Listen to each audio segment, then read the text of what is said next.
Closed captioning is brought to you by Wildlife Research Center, Beyond 99%. This program is dedicated to the brave men and women of the United States Armed Forces.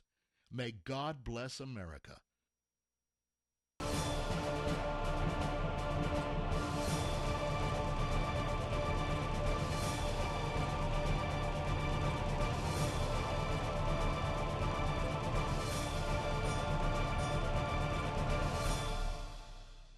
In today's society, it seems like it's all about choosing sides and being right.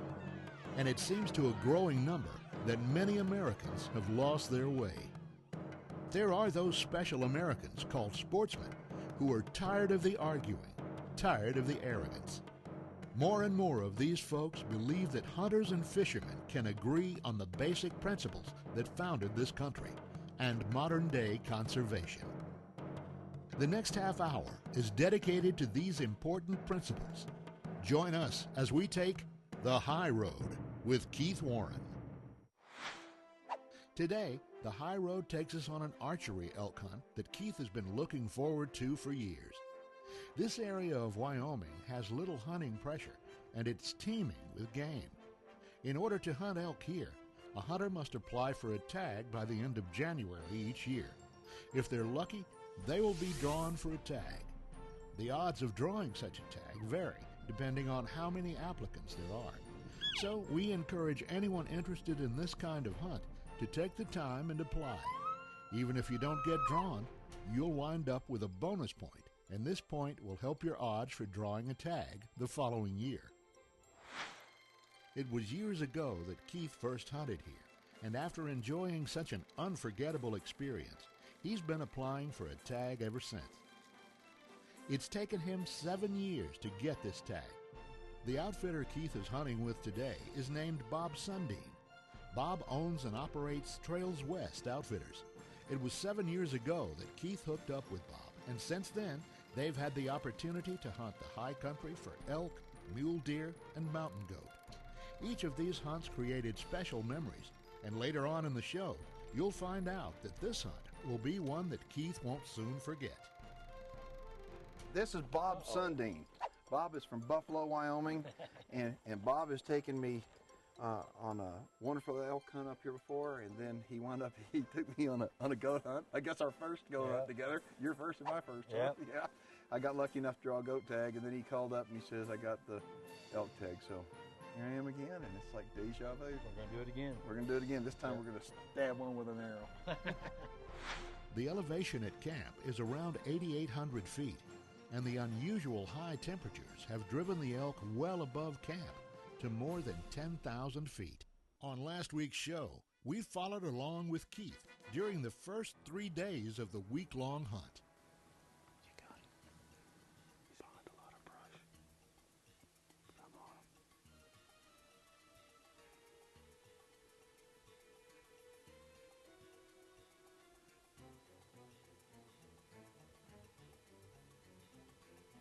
"25 yards, and he turns broadside for 2 minutes. I kept thinking, well, maybe he'll turn around, maybe he'll turn around. He's boogered. On the third day of the hunt, Keith watched as this bull came down the mountainside and settled into a wallow less than 60 yards away. And then he put on an unforgettable show.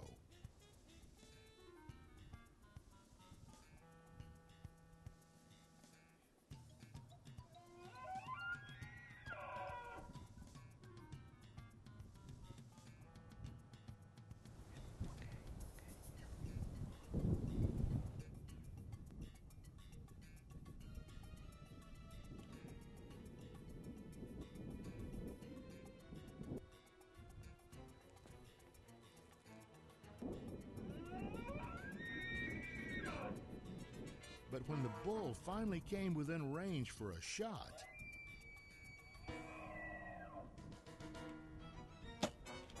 Missed him. Dadgummit, he was right there.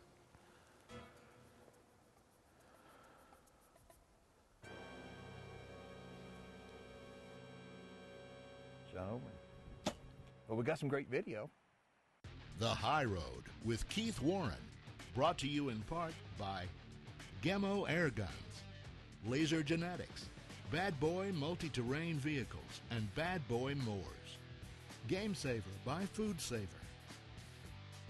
Burt Coyote's Luminoc, Predator Camouflage, Reconyx Game Cameras, Record Rack Deer Feeds, Savage Arms, Schrade Cutlery, Shadow Hunter Blinds, Striker Crossbows, Valley View Whitetails, Laser Light, and Wildlife Research Center, Beyond 99%.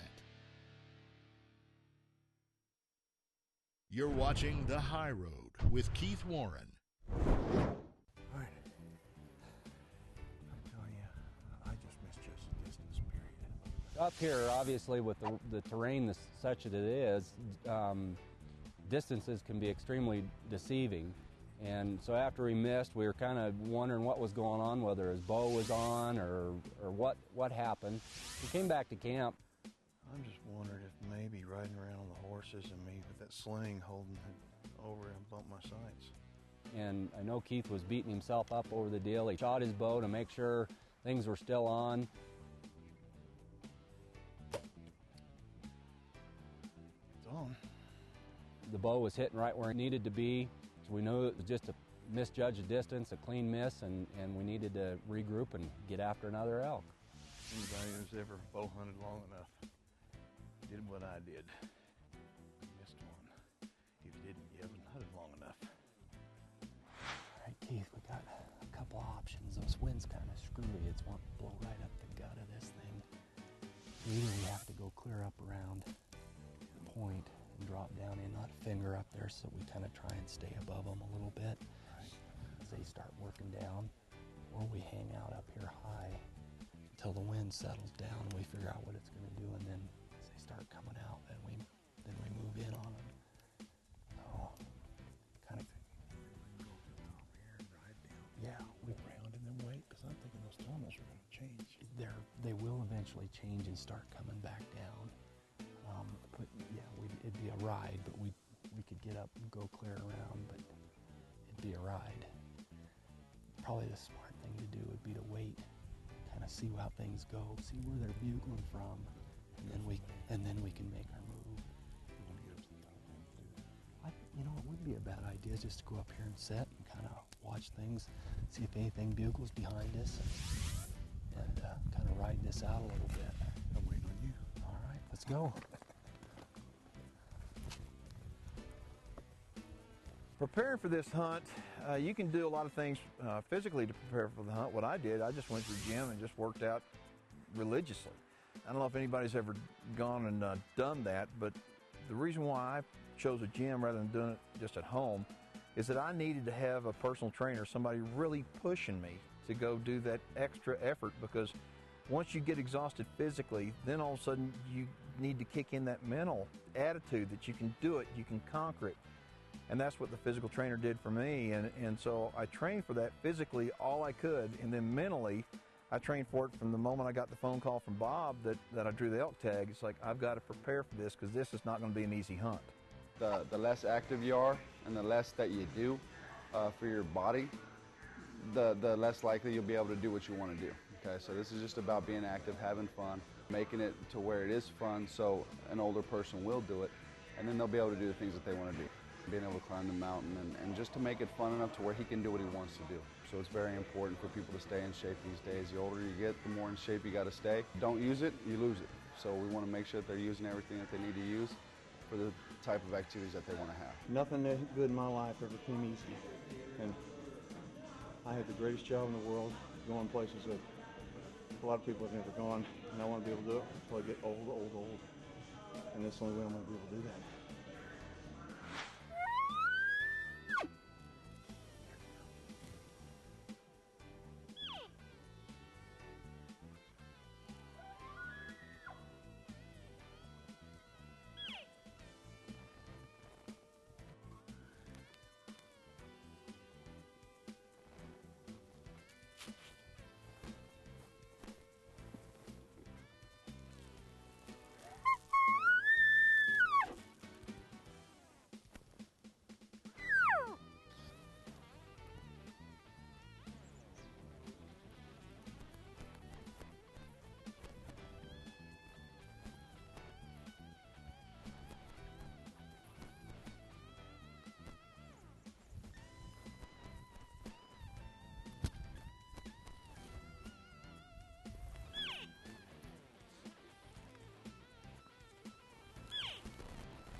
That was close.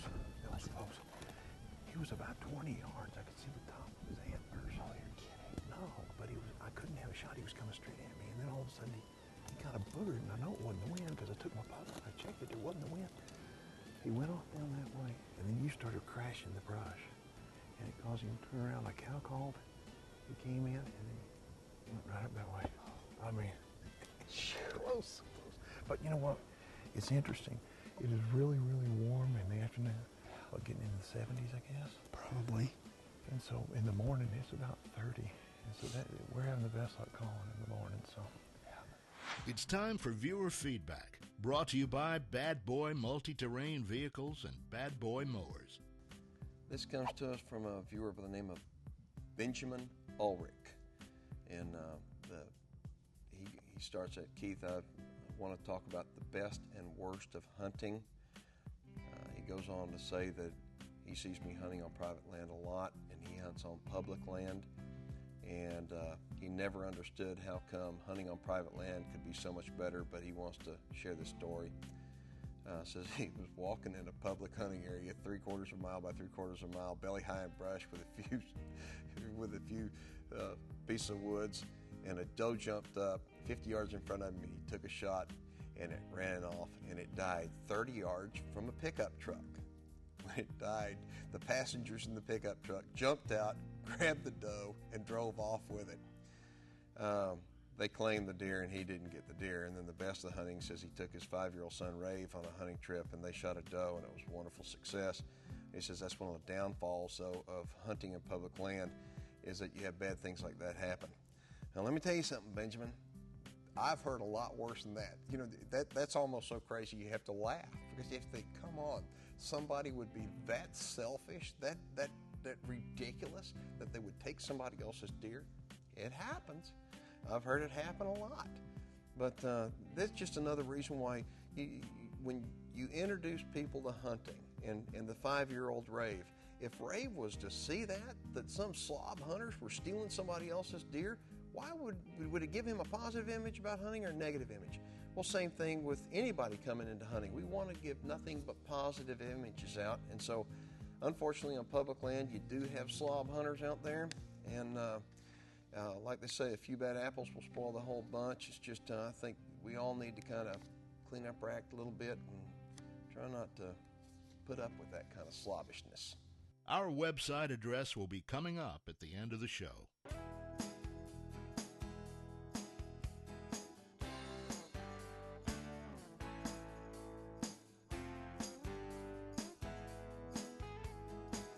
You're watching The High Road with Keith Warren. You're watching The High Road with Keith Warren. here's a little something that I found really helps. You know, I'm always doing something to protect my scent. On this particular trip, for example, every time we got off the horses, we squirted down a scent killer. But I'm a believer that you cannot eliminate 100% your human scent. So with that being said, and animals, especially elk, have such a keen sense of smell, what I wind up doing once I get the stand is take a little bottle to test the wind. And you can see the wind is going this direction. So anyway, I spray down with scent killer, do the best job I can trying to minimize my scent, and then I take a little puffer bottle, and that way I know exactly where, if an animal's coming in, I need to take a shot before he gets downwind, otherwise he's going to be gone. We figured out after the first couple of days that, you know, the better bulls, we're going to have to do something different. So we just changed up our tactic. We said, you know what, we're going to take the game to them, and we're going to get aggressive.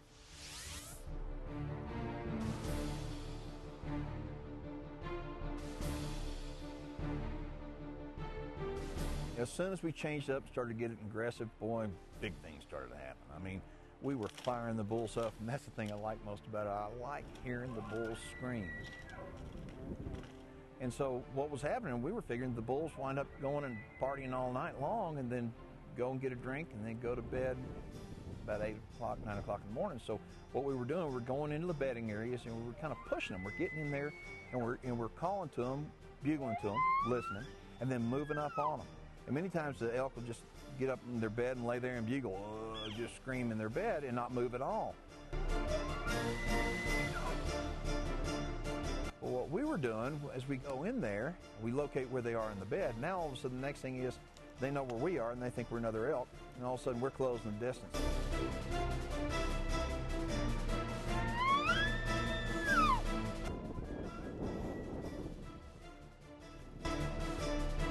And I think psychologically I try to figure out what is that elk.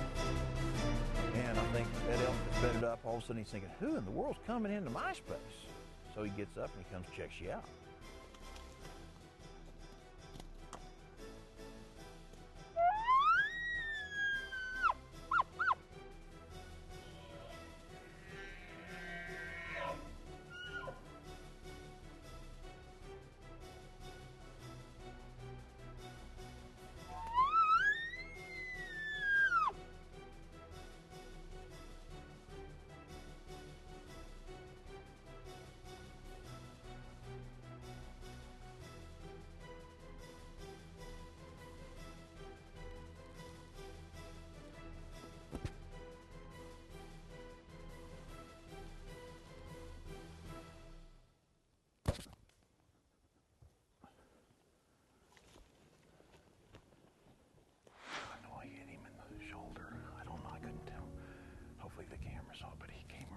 I've been checking the wind.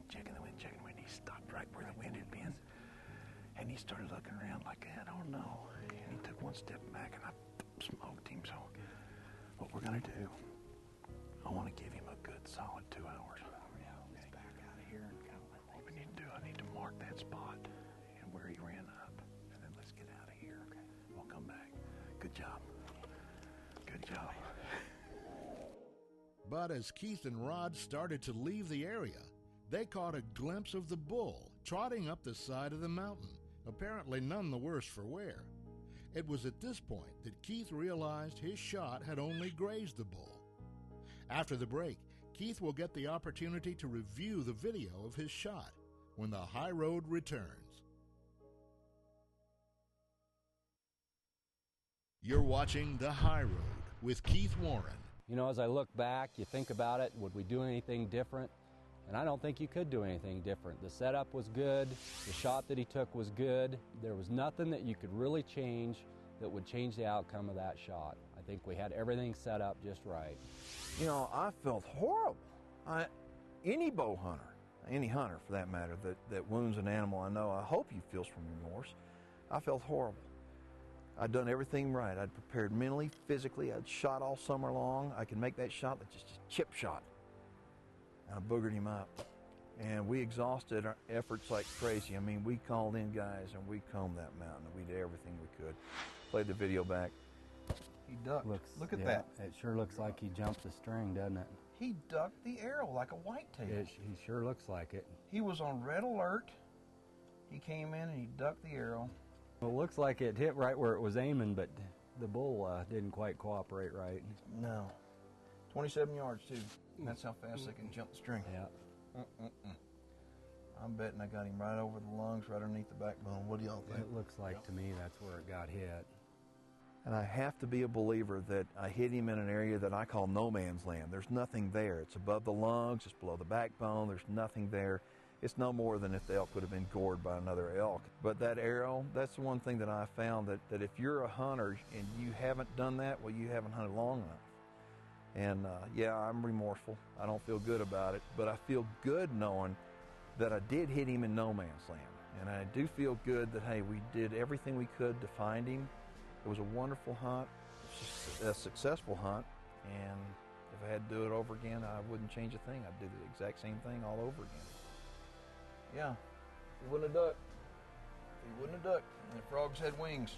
And anybody that's bow hunted, and certainly bow hunted long enough, can relate to this type of situation. It's probably, they've had it happen to them, you know, but the thing about it is you got to feel good that we know that wasn't a lethal hit, and that bull's going to survive to make it a long time further.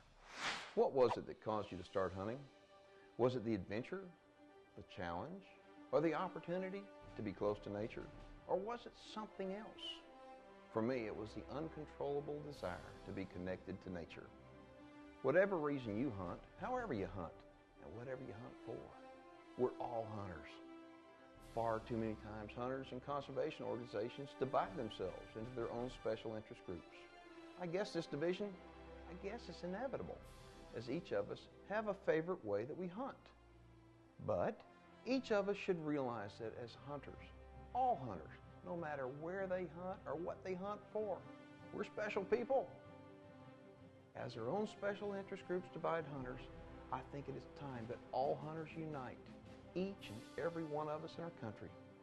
We should recognize and respect each other as being part of a special breed of American. I'm Keith Warren, and I'll see you next week, and always remember to take the high road. For more information on elk hunting with Bob Sundin in the Wyoming wilderness, contact Trails West Outfitters at 888-283-9793 or visit trailswestoutfitters.com.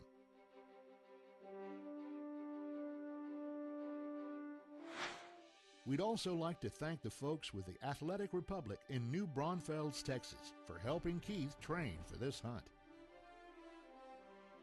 Brought to you in part by Game Saver by Food Saver, Gemo Air Guns, Laser Genetics, Reconyx Game Cameras, Savage Arms, Schrade Cutlery, Striker Crossbows, Valley View Whitetails, and Wildlife Research Center, Beyond 99%. If you missed last week's show, you can watch it now on our website at keithwarren.net. And while you're there, make sure and check out the other video content. This is being brought to you by the publisher of the novel Orin's War. Keith Warren is now on Facebook. Log in today and sign up to be a fan. Inner Circle Hunts International is the exclusive booking agent for the High Road with Keith Warren. For more information, log on to huntich.com.